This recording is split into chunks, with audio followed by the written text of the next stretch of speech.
안녕하세요. 하루 필수 말씀 충전 하필 큐티 조종환입니다. 오늘 함께 나눌 하나님 말씀은 신명기 4장 1절에서 14절까지 말씀입니다. 이스라엘 자손 여러분, 지금 내가 당신들에게 가르쳐주는 규례와 법도를 귀담아 듣고 그대로 지키십시오. 그러면 당신들이 살아서 주 당신들 조상의 하나님이 당신들에게 주시는 땅에 들어가서 그곳을 차지하게 될 것입니다. 내가 당신들에게 명령한 말에 한마디도 더하거나 빼서는 안 됩니다. 당신들은 내가 당신들에게 알려준 주 당신들의 하나님의 명령을 지켜야 합니다. 주님께서 부올산에서 하신 일을 당신들은 눈으로 직접 보았습니다. 주 당신들의 하나님은 부올에서 바알신을 따라간 모든 사람들을 당신들 가운데서 쓸어버리셨습니다. 그러나 주 당신들의 하나님을 충실하게 따른 당신들은 오늘까지 모두 살아 있습니다. 모세는 부올 사건을 상기시키면서 이 불순종에는 반드시 그에 대한 대가가 따른다는 사실을 엄중하게 경고합니다. 여기에서 모세는 바알을 따라간 사람들이라고 말하면서 그들에게 있는 우상숭배적 가치들에 대해서 엄중하게 지적하는 걸 보게 됩니다. 오직 충실하게 하나님께 순종하는 자들만이 오늘까지 남아있다라고 그렇게 이야기하고 있어요. 모세의 명령은 분명하고 또 준엄합니다. 이 규례와 법도를 귀담아 듣고 그대로 지켜야 됩니다. 어떤 불순종도 허락될 수가 없습니다. 타협도 있어서는 안 됩니다. 명령된 그 사실에 온전히 순종할 때만 하나님께서 주신 땅을 온전히 차지할 수 있습니다. 보십시오. 내가 주 나의 하나님이 나에게 명령하신 대로 당신들에게 규례와 법도를 가르쳐 주었습니다. 당신들이 들어가 차지할 땅에서 그들이 그대로 지키도록 하려고 그렇게 가르쳤습니다. 당신들은 이 규례와 법도를 지키십시오. 그러면 여러 민족이 당신들이 지혜롭고 슬기롭다는 것을 알게 될 것입니다. 그들이 이 모든 규례에 관해서 듣고 이스라엘은 정말 위대한 백성이요 지혜롭고 슬기로운 민족이라고 말할 것입니다. 주 우리의 하나님은 우리가 기도할 때마다 우리 가까이에 계시는 분이십니다. 이와 같은 하나님을 모신 위대한 민족이 어디에 또 있겠습니까? 오늘 내가 당신들에게 주는 이 모든 율법과 같은 바른 규례와 법도를 가진 위대한 민족이 어디에 또 있겠습니까? 당신들은 오로지 삼가 조심하여 당신들의 눈으로 본 것들을 잊지 않도록 정성을 기울여 지키고 평생 동안 당신들의 마음속에서 사라지지 않도록 하십시오. 또한 그것을 당신들의 자손에게 길이 알리십시오. 모세는 이 규례와 법도의 탁월함을 찬양하면서 그 효력과 효과가 미치는 영향에 대해서도 강조를 하고 있습니다.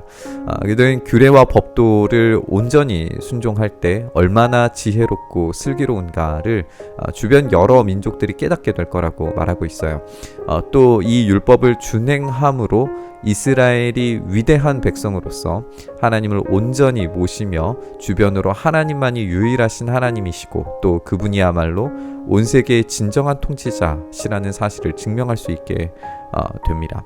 다시 말해서 온 민족 가운데에서 구별된 민족으로 탁월한 민족으로 아름답고 찬란함을 가진 지혜와 슬기를 가진 민족으로 칭찬받기 합당하고 하나님의 아름다움을 높이 드러낼 수 있는 민족으로 약속의 땅에서 살아가게 될 거라는 말이죠. 따라서 그들은 모든 민족 가운데 제사장 나라로서 살아간다는 것이 무엇인지 어떤 의미를 가지는지 생각해야 됩니다.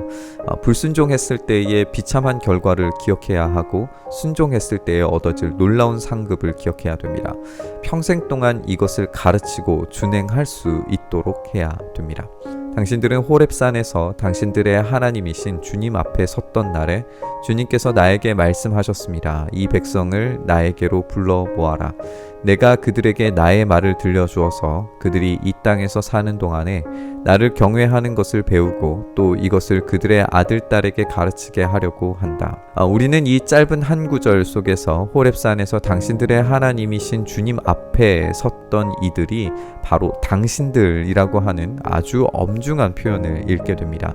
당신들이라고 표현된 이들은 출애굽 2세대들입니다. 그들은 호렙산에 선 적이 없어야 정상이에요. 그들은 태어나지도 않은 시점입니다. 하지만 그들이 이 언약을 듣고 순종하기로 선택하고 하나님 나라 열방의 제사장 나라로서 살아가기로 작정하고 약속의 땅을 향해 발걸음을 내딛는 순간 그들은 이미 호렙 앞에 서 있는 이들이 되는 겁니다. 이 시공간을 초월하는 선언 앞에서 엄숙하게 호렙산에서 명령된 율법에 대해서 재진술하게 될 겁니다. 그리고 그 율법들은 10계명을 제외하고는 더 보완되고 확장되어서 이스라엘에게 주어지게 될 겁니다. 그들은 지금 바로 이 이야기를 듣는 순간 호렙에 서 있는 것과 마찬가지입니다. 그리하여 당신들이 산기슭에 가까이 와서 서자 하늘 한가운데까지 높이 치솟는 불길이 그 산을 휩싸고 어둠과 검은 구름이 산을 덮었습니다. 주님께서 불길 속에서 당신들에게 말씀하셨으므로 당신들은 말씀하시는 소리만 들었을 뿐 아무 형상도 보지 못하였습니다. 당신들은 오직 소리를 들었을 뿐입니다. 그때 주님께서 당신들에게 지키라고 명하시면서 그 언약을 선포하셨으니 이것이 곧 그가 두 돌판에 손수 쓰신 십계명입니다. 그때 주님께서 나에게 명하시기를 너희가 건너가서 차지할 땅에서 너희가 지켜야 할 규례와 법도를 가르쳐 주라고 하셨습니다.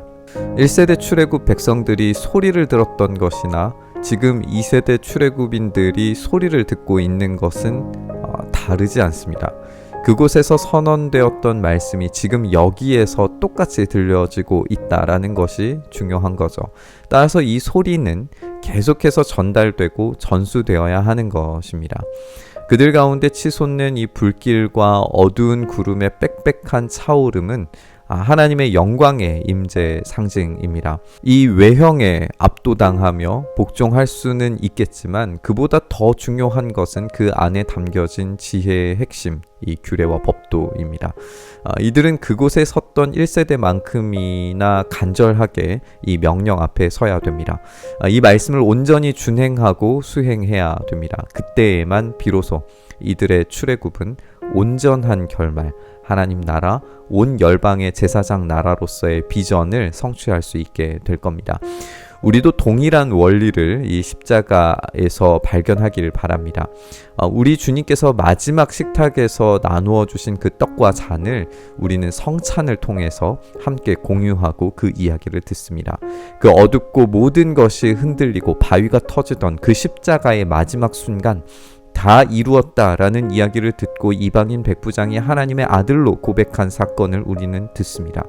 부활의 주님께서 하늘로 올라가시는 모습을 보면서 천사들이 떠올리게 한 성령님에 대한 이야기를 듣습니다. 그리고 오순절 성령님의 임재를 통해서 땅이 진동하고 불꽃이 나고 바람이 불던 장면의 이야기를 듣습니다. 이 이야기들은 과거의 이야기가 아닙니다. 그것을 통해서 하나님의 약속이 성취되고 이루어지고 확장되고 있다는 사실을 믿는 자들에게는 그 장소와 그 현장이 바로 내가 경험하고 내가 느끼고 내가 살아가야 할 소명과 부르심의 자리라는 것을 확인하게 되는 거죠. 이 뜨거운 만남의 자리로 나아갈 수 있기를 소망합니다. 성경의 이야기는 죽은 이야기가 아니라 오늘 내가 만나야 할 하나님이 계시는 자리인 줄 믿습니다. 그곳에서 내가 어떤 삶을 살기를 원하시는지를 듣는 자리입니다. 오늘도 그 호렙 앞에 요단강 동쪽에 마지막 식탁, 또 십자가, 또 다락방에 우리를 놓고 순종과 결단으로 믿음으로 정진하는 우리 모두 되기를 바라면서 우리 묵상의 자리로 나아가시죠. 주님, 그렇습니다. 오늘 내가 서 있는 이곳, 또 주님이 말씀하신 그 자리에 서는 오늘의 내가 바로 성경 속 그 장소에 서 있는 것이며 그 이야기가 나의 이야기가 되어서 나의 삶으로 그 율법과 규례를 온전히 순종하며 성령님 안에서 살아가는 바로 이 삶이야말로 진짜 우리에게 말씀이 성취되는 삶이고 그 삶이 우리의 삶을 변화시키는 삶이며 그 삶이 우리의 삶을 뒤흔들어 놓는 이야기가 되는 줄 믿습니다. 이 이야기 속에서 순종과 결단의 삶 온전히 살아가게 하셔서 진짜 복음의 역사가 지금도 여전히 우리의 삶에 운행하고 계심을 우리의 삶으로 온전히 경험하는 우리 모두 되게 하여 주시옵소서. 계행하시길 소망하며 우리 주님 예수님 이름으로 기도드리옵나이다. 아멘.